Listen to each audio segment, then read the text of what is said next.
Here's a gentle invitation. Find a quiet place, soften your shoulders, and let your breath arrive a little more fully.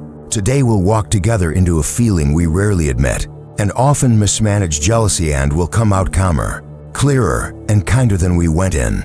This is the Stoic method to overcome jealousy and cultivate peace, a companion for your daily life, not a lecture. I'll speak to you as a friend would, with warmth and honesty, and I'll show you how the most practical insights from Stoicism can help you turn the heat of jealousy into a steady flame of wisdom. Ready? Jealousy manifests in small ways and in intense storms. It can be the sting when a colleague gets the raise you wanted, the churn in your stomach when your partner laughs a little too freely with someone else, the quiet ache when you scroll through glowing snapshots of other people's lives. Sometimes it's sharp and defensive. Other times it's a low hum of dissatisfaction, like a radio station always slightly off tune. Stoicism doesn't ask you to pretend you don't feel any of this. It invites you to look directly at it, to understand what it's made of, and to choose your response with dignity. What follows is a long, steady conversation. Think of it as an audiobook journal you can revisit. We'll begin by naming jealousy clearly. Then we'll move through a series of practical lenses: control, values, perspective, admiration, love, technology, and training. By the end, you'll have a toolkit you can actually use at your desk, on a walk, or in a late-night spiral when your mind tries to tell you scary stories. Let's begin. Part 1. Naming the thing honestly. Before we can master a feeling, we have to describe it honestly. Jealousy and envy are cousins, but they're not twins. Envy is the sorrow or resentment you feel when someone else has a good thing you don't.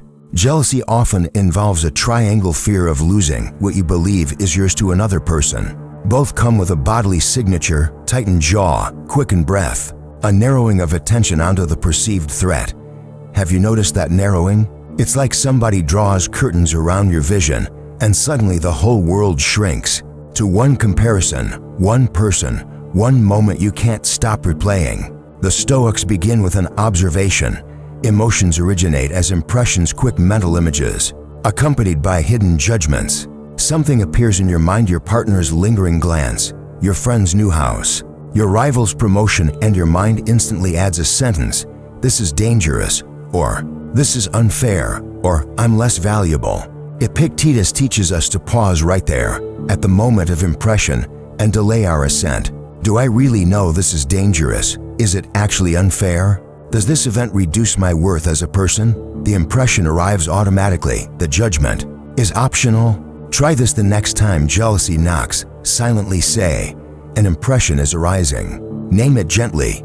Here's the thought that I'm being replaced, or here's the story that I'm falling behind. When you do this, you move from being inside the storm to standing under a sheltered overhang where you can watch the rain. The practice isn't about killing emotion. It's about gaining just enough space to choose wisely. That little space, that breath between trigger and response, is where your freedom lives. Part 2. The clean line: what you control and what you don't.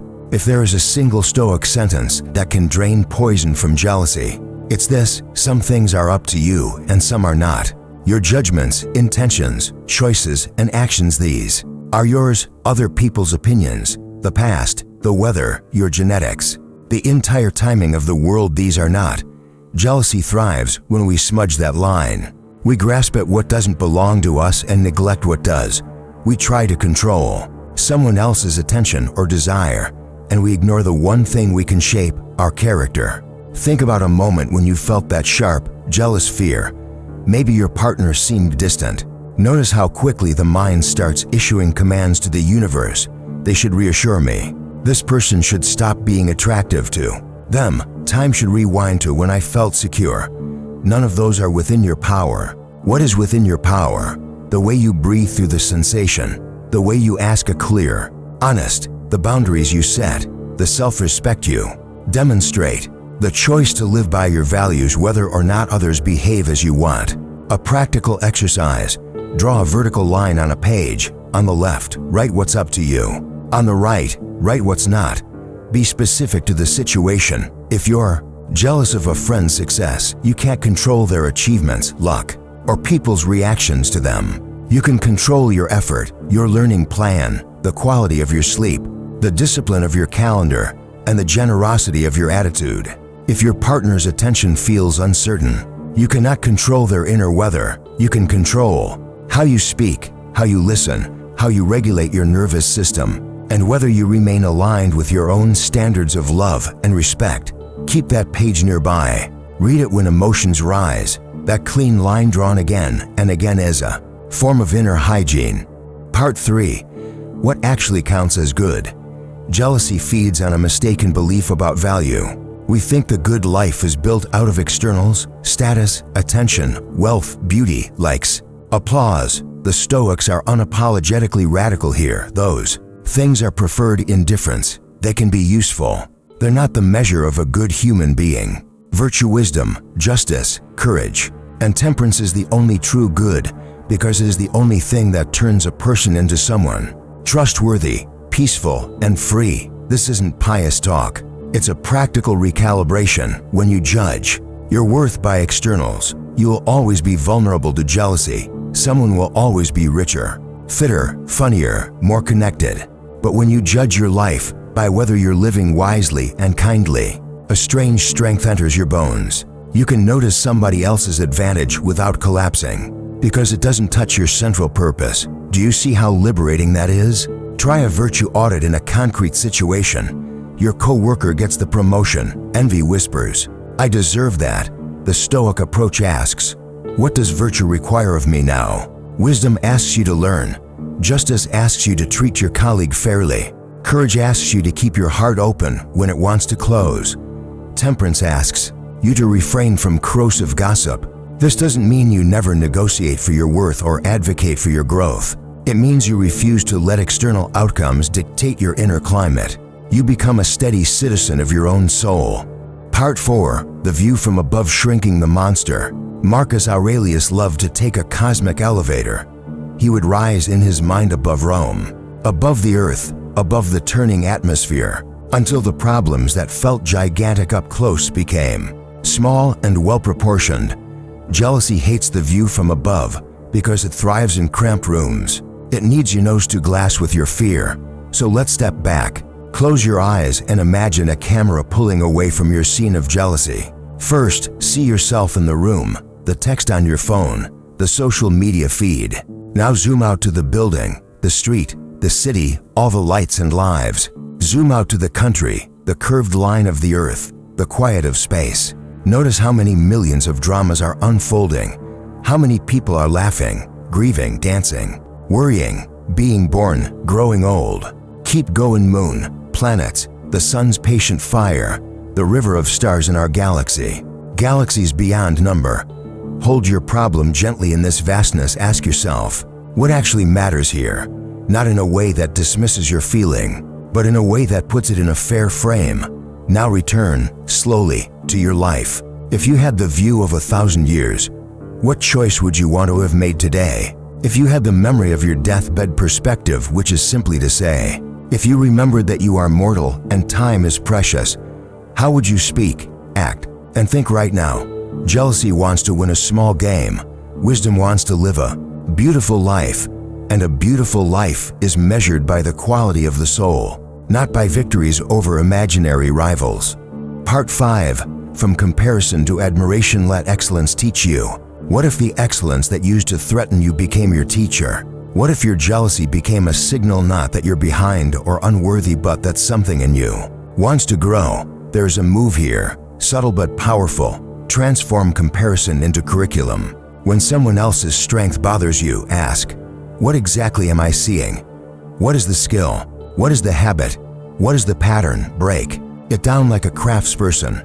If a friend's public speaking draws attention, study how they prepare, how they structure, and how they breathe. If a musician's success stings, look at the practice hours, the collaborative webs, the consistency they've built. Excellence is rarely magic, it's usually method. Another move, practice what I'll call clear-hearted praise. You can be selective and wise about whom you admire. When you do choose, praise openly, specifically, and without self-erasure. This is not flattery, it's alignment. By honoring the good you see, You train your mind to recognize the good as good, isn't that what you want to be, the kind of person who loves what is genuinely admirable, rather than being threatened by it? Seneca said we should choose exemplars, models, not idols, people who call our best self forward. Pick 2 or 3 such models in the areas that matter to you and let them mentor you from a distance. Then do the same for others. Be a model yourself, not an idol. Share what you learn. Teach generously. Jealousy withers in the presence of generosity because generosity assumes abundance. Part 6. Jealousy in love, from possession to partnership. Romantic jealousy can feel like a fire that burns oxygen from the room. When we love someone, the mind is tempted to turn love into possession. This person is mine, and their attention is proof of my worth. But love, at its best, is not a contract for perpetual reassurance. It's a vow to seek the good of the other and your shared good with clear eyes and an open heart. Stoicism doesn't promote coldness, it promotes clarity. If you anchor your peace in another person's changing feelings, you're building a house on waves. Anchor your peace in your own virtue. Then build a relationship on mutual respect, ongoing communication, and chosen loyalty. If jealousy rises in love, get curious about the ingredients. Are you projecting past betrayals onto the present? Are you reading a neutral behavior as a threat? Are you ignoring your own boundaries and then resenting your partner for crossing lines you never drew? Take responsibility for your side of the street. Speak in I language, not as a prosecutor, but as a partner. I notice I'm feeling anxious when X happens. Here's what would help me feel secure. What do you need from me? The goal isn't to control the other person, it's to become someone who deals in truth and calm rather than accusations and drama. At the same time, don't spiritualize red flags. If someone consistently lies, flirts deceptively, or dismisses your reasonable boundaries, Stoicism does not ask you to smile and endure. It asks you to see clearly and act according to your values. Courage sometimes means leaving, not clinging. Temperance sometimes means slowing the pace, not accelerating it to drown out discomfort.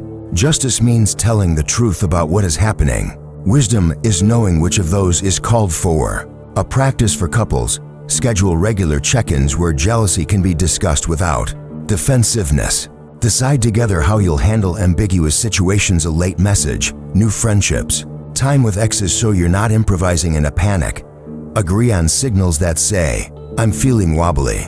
Can we reconnect? Build a culture of reassurance that doesn't infantilize either of you. Foster admiration for each other's growth so that when one of you shines, the other doesn't feel dimmed. Part 7. Digital envy. The algorithm is not your oracle. Much jealousy today is algorithm-assisted. The feed is designed to amplify what grabs your attention, and attention is most easily grabbed by novelty, beauty, outrage, and status signals. You don't need to be suspicious of every image you see, but you do need to remember that you're watching a tightly edited show. When you're tired, lonely, or bored, scrolling is like putting your self-worth in a casino. You may get little hits of pleasure, but the house always wins. Practice digital temperance. Decide on times when you don't scroll at all. Choose accounts that leave you feeling inspired rather than diminished. Ask yourself before opening the app, what am I seeking right now? If the answer is distraction, maybe take a walk instead. If it's connection, call a friend. If it's learning, open a book or a long-form article. You could even set a physical boundary, a box where your phone rests during certain hours, a rule that it doesn't enter the bedroom, a commitment to leave it behind on short errands. It's not about punishment, it's about protecting your mental ecology. A powerful technique from the Stoic repertoire is negative visualization, imagining the absence of what you rely on to rekindle gratitude. Occasionally, imagine that social media vanished tomorrow. What would remain? Your real friendships, your craft, your daily routines, your character. Picture your life with less comparison and more presence. The point isn't to demonize technology, but to refuse to let it colonize your sense of self. Part 8. A daily training plan for peace. No method works without practice. Think of jealousy like a muscle reflex trained by culture and habit. You counter-train it with deliberate exercises. Here's a rhythm you can weave into your days. On waking, set a simple intention. Today, I will guard my judgments, Not your feelings, those swing with the weather, but your judgments. The sentences you attach to what happens. Add a second intention. I will act from virtue. Choose one virtue to emphasize each day. On Monday, courage. Tuesday, temperance. Wednesday, justice. Thursday, wisdom. Repeat. When jealousy pokes you, consult the day's anchor. What would courage do? What would temperance do? This gives you a stable handhold when the climb gets steep midday. Take a short view from above. Walk. No music, no podcast. Look at the sky, the faces, the movement of trees. Let your eyes rest on horizons rather than screens. If you can't walk, simply sit and breathe for 3 minutes and say, "Not mine," after each thought about controlling someone else's reactions. You'll be amazed at how the pressure eases when you stop trying to conduct the entire orchestra of reality. In the afternoon, do a 5-minute admiration drill. Choose someone you might ordinarily compare yourself to. Name 3 specific things they do well. Then ask, what can I learn from this? Write one practical action you'll take, not an identity wish, but a behavior. This transforms envy into education. In the evening, conduct a gentle review. Marcus Aurelius would examine his day and ask where he acted according to nature, that is, according to reason and kindness, and where he didn't. Do the same, but at a jealousy lens. When did jealousy arise? What impression started it? What judgment did you add? Which response brought peace? Which fanned the fire? Promise yourself, warmly, one small improvement tomorrow. Then let it go. Sleep should be a truce, not a courtroom. Once a week, have a longer session, 30 to 60 minutes with your journal. Explore these questions. Where in my life do I feel most prone to jealousy? What values are threatened there? What am I afraid would happen if I didn't control the uncontrollable? How would I live if I trusted that my worth is not a scarce resource? The point is not to produce beautiful pages, but to tell yourself the truth without cruelty. Part 9. When you slip, begin again with dignity. You will slip. You'll catch yourself spiraling through old stories. You'll say something sharp. You'll rehearse imaginary betrayals. Don't make a second problem by hating yourself for the first. A Stoic isn't someone who never stumbles. It's someone who returns to the path quickly and learns from the stumble. When you notice you're caught, pause. Put a hand on your chest. Say, "I'm safe to breathe." Then ask the 3 questions. What is the impression? What is the judgment? What is within my control now? Sometimes the compassionate move is to laugh a little. Ah, there I go, auditioning for the role of omniscient mind reader again. Other times, it's to take a break from the triggering context. Turn off the feed. Step outside. Drink water. Call a friend who reminds you of who you are. The aim is not to be emotionless. It's to be unconfused about what to do next. Have a few phrases ready, short, sturdy maxims that fit in your pocket. Only my choices are truly mine. Admire, don't compare. I can want without clinging. Let what isn't mine go by. Better to be good than to be seen as good. Repeat them. Old patterns feel strong because they are well practiced. You're simply building new strength. Part 10. The quiet confidence of enough. At the root of jealousy lives a story of scarcity. There isn't enough love, attention, success, or beauty to go around. But life keeps contradicting that story if we let it.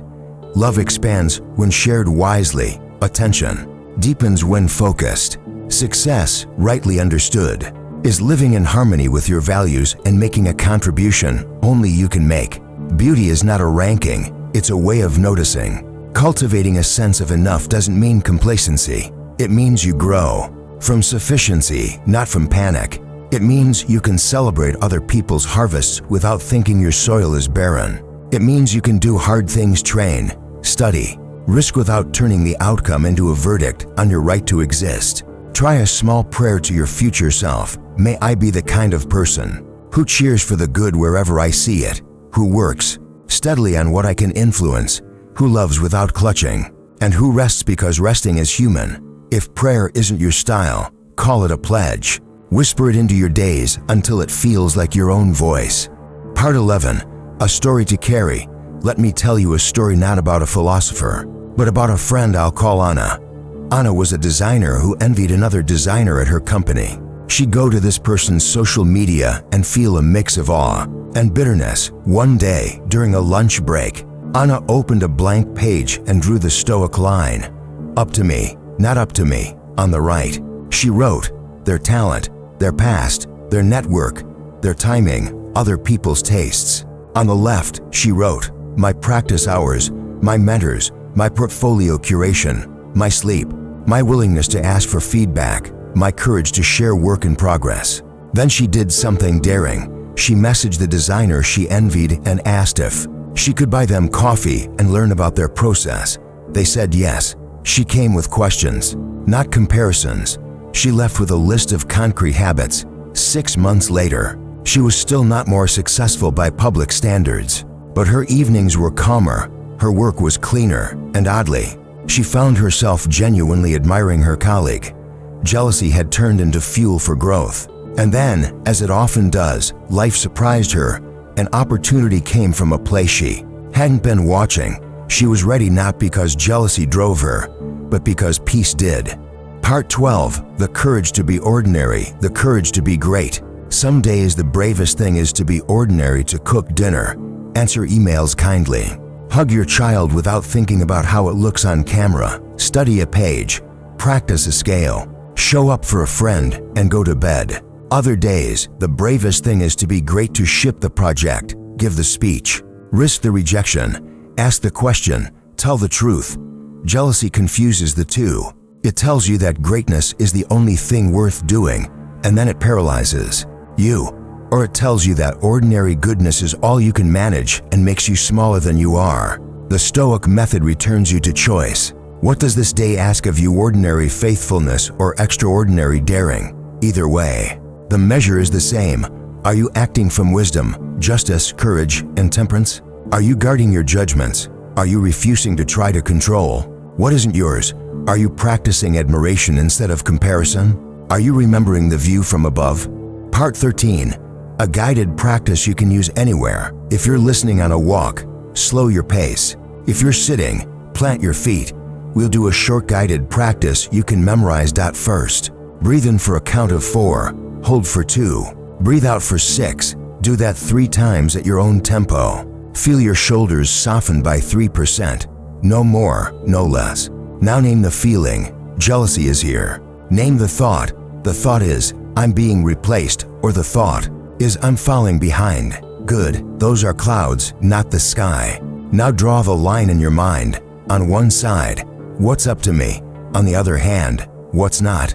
Say out loud, if you can, one action that is yours. I can ask a clear question. I can practice my craft. I can step away from the feed. Choose one and picture yourself doing it in the next hour. Now take the view from above.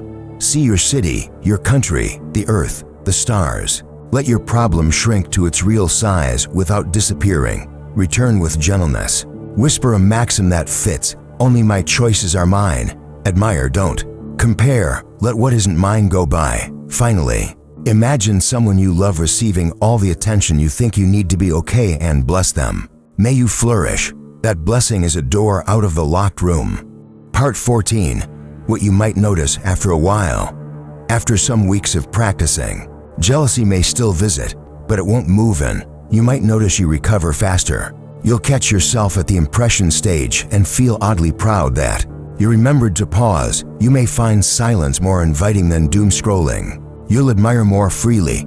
You'll talk to your partner like an adult, not a detective. You'll sleep more quietly because you've put down the burden of controlling what was never yours. There will be days you regress. Welcome to being human. The point of philosophy is not to turn you into stone. It's to make you supple and strong enough to bend without breaking.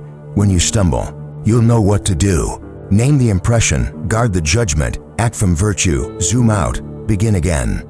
Jealousy isn't a sign that you're broken, it's a sign that you care. You care about being loved well. You care about doing meaningful work. You care about being seen. There's nothing wrong with wanting these things. The trouble begins when we forget what we actually control and what we actually are. You are not your follower count, your partner's mood, your colleague's luck, or your neighbor's house. You are the set of choices you make each day, the quality of attention you give, the truth you tell, the steadiness you cultivate.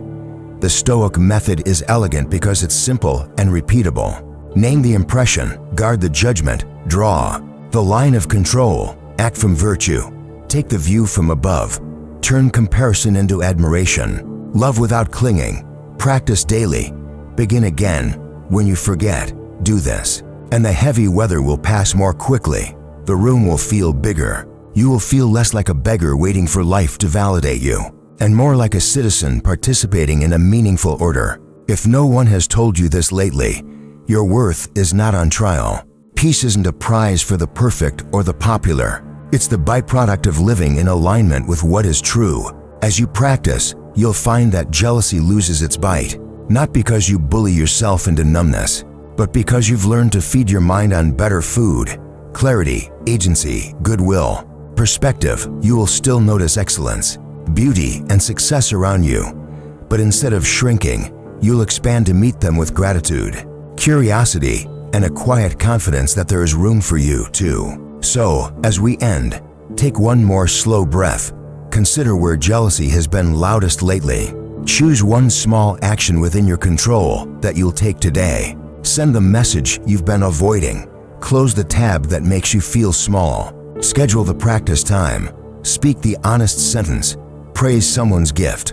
Then step into your life as a student of wisdom, not a hostage to fear. When jealousy knocks again, and it will, you'll greet it with a calm smile and a practice hand. You'll know where the line is. You'll know who you are, and you'll be free enough to love what is good, which is the heart of peace.